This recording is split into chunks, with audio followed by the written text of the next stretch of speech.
Welcome everybody to a new episode of T versus J. I'm sitting here once again with my co-host T. How are you this week, T? I'm doing great. How are you doing? Fabulous. Nice to be sitting here with you again. This week we're going to be discussing summer blockbusters coming out this year. Top of the list, in my opinion, is going to be Iron Man 2.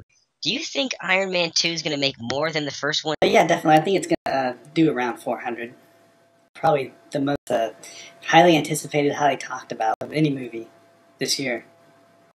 Yeah, I think it has the Dark Knight effect, like Pirates 2 and Transformers 2 and X-Men 2. I do think it's going to outgross the first one by a significant margin, and I think it's going to crack 400 million. Do you think it has a chance at the 400 million mark? It's a guarantee that it's going to go more than that. You know, this is a summer full of sequels, and we have Shrek Forever After, which is really the fourth in the Shrek film. Do you think there's some sort of chance that Shrek 4 beats Iron Man this year in the box office? I doubt it. Shrek 4 is probably going to be around 350. That's total gross. The second film is the highest grossing animated film of all time. People are pretty much done with Shrek, I think, at this point. It's still going to be big, but I don't think it's going to be anywhere near what the second one did. And right on its heels, we have Toy Story 3, also a sequel coming out. Pixar has a lot of goodwill built up with audiences over the years, and with 3D price inflation again, I think this has a shot at beating all the previous Toy Stories, and has a shot at beating Nemo as the highest grossing Pixar film.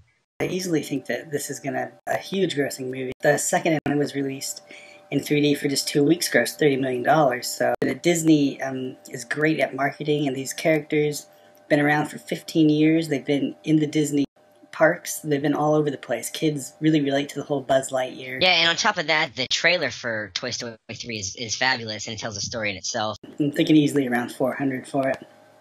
Moving right on, we have now probably going to be, I suspect, to be the biggest comedy of the summer, Grown Ups, the latest Adam Sandler film. This time he's paired up with Kevin James and Chris Rock, who are both formidable at the box office. And Sandler's been the most consistent comedic actor since 1998. He's out, his movies have made $100 million or more for almost 12 years now. So this should be, in my opinion, another home run. What do you think about its chances? I think definitely Adam Sandler is still a name that brings in the crowds. I think specifically because of the types of movies he makes. Getting Kevin James in this after the whole Paul Blart thing blew up was a great thing for them to be working together again. And I think, easily looking at a gross of 150, maybe even 160. It's going to be hot in the summer, and people are going to want to sit in a cool theater and having an easy laugh. And I think this is going to even go higher than that. I think it goes to 180. Just because Kevin James had such a nice run with Paul Blart, and people love him, people love Sandler, people love Rock. There's a lot of demographics covered, and I think people are going to go see this film in droves. Next, unfortunately, we're going to have to talk about is the third film in the Twilight series. And I have never sat through these films. I can't really say what they're about or if the last one was better than the first one. Have you seen these films? I've seen the first one, and I never wanted to see any more. There's a history of sequels being released too closely together with The Matrix and Back to the Futures, and the second film released has always suffered at the box office. So I don't see this film doing nearly the business the second film did. Even if it's a better film, I think it's irrelevant. I think it's too soon. I think I disagree. The vampire thing has been saturated for about a good decade now, and it hasn't died off. I think this movie does 250 easy. It's certainly going to be front-loaded, like the second one. But this is because this is a book series. I think you really have to look at more of a Harry Potter type layout for it. And those films gross consistently about the same. Even with a huge drop-off, this would still be a massive gross. I think this is going to be a draw for young females. It's really the only thing at that point in the summer, July 4th weekend, that they've had for them programmed right to them up to that point. And I think it's going to be a date movie. I think it does around 230. I don't think it does as high as you say, but I think 230, which is still a huge home run for this film and Summit Entertainment. All right, moving right down on our list here. Next we have Prince of Persia, the newest Jerry Bruckheimer production, and it looks like he's trying to sprinkle his box office golden dust there on this, a la the pirate movies. But I don't think this is going to have the same kind of appeal that the Pirates of the Caribbean franchise has. What are your thoughts on that? Well, this is a video game movie. Yeah, you could go either way. You could go If he grabs the base fan base, I mean, you're talking 150 probably easily. People want to go see this movie, and then maybe another 50 out of the general public movie going audience. I say you do about 200 mil. I think this is more comparable to the Mummy films than the Pirates of the Caribbean films, gross-wise, and it goes at about 220.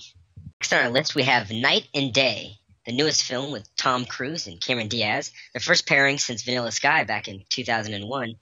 This is Cruise's first action comedy and the first fun movie he's done in a long time after a string of somewhat serious films. He has made a comeback in the box office as of late with roles in Valkyrie and Tropic Thunder, and I think this is a nice move by him and his people to get him back in a good light with audiences. What do you think the chances of this film doing well at the box office are? I'm saying low triple digits. I mean, honestly, Cruise is not the draw he used to be, and neither is Diaz. Well, if it goes off the trend of past films like Mr. and Mrs. Smith and even True Lies, I would agree with you that it lands right in there at about 150 to 160 range. If it has the right, it's interesting to see what happens with Salt, because Cruise passed up on Salt to be in this film, and they rewrote Salt for Angelina Jolie. So if that goes on to outgrows this, he's going to catch a lot of flack for that. I doubt we'll see Salt gross very much at all. I don't know anyone that wants to see The Bourne Identity with Angelina Jolie. And next we have The A-Team. It opened on the same weekend as The Karate Kid, which is a nice 80s throwback there. I think the A-Team has a good chance of grossing significantly more than The Karate Kid. To me, it looks like it is gunning for a Mission Impossible G.I. Joe style good time, and I think we're looking at Mission Impossible type grosses here, especially for that first one. Like I think it's in the 160 to 180 million dollar ballpark. I mean, just with nostalgia and all that, it might be a little bit of too old of a TV show, but then again, they've done Get Smart and all that other stuff. Yeah, for every Get Smart or Charlie's Angels, there's a Mod Squad or Avengers, so it's tough. You gotta, it's a crapshoot, but the trailer looked decent. I think audiences are gonna eat it up. I'm saying 150 easy. The film I'm looking forward to the most this summer is The Expendables, Sylvester Stallone's latest opus, gathering all the action stars from the 80s, 90s, and today, and putting them in one film, which he wrote, directed, and starred in. And I think it can do 120 to 130 million dollars. What do you think about this film coming out? With the cast alone, I think he's going to get a lot of old action lovers in there.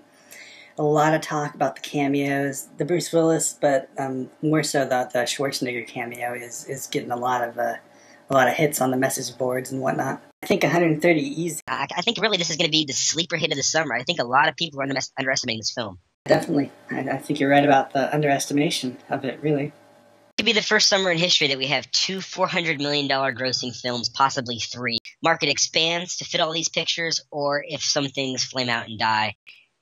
It should be a great summer. I'm looking forward to sitting across from you and just talking about these movies all summer. And that's all from the news desk here at Movie Mavericks. Thank you for joining us. Be sure and go out and watch all these films.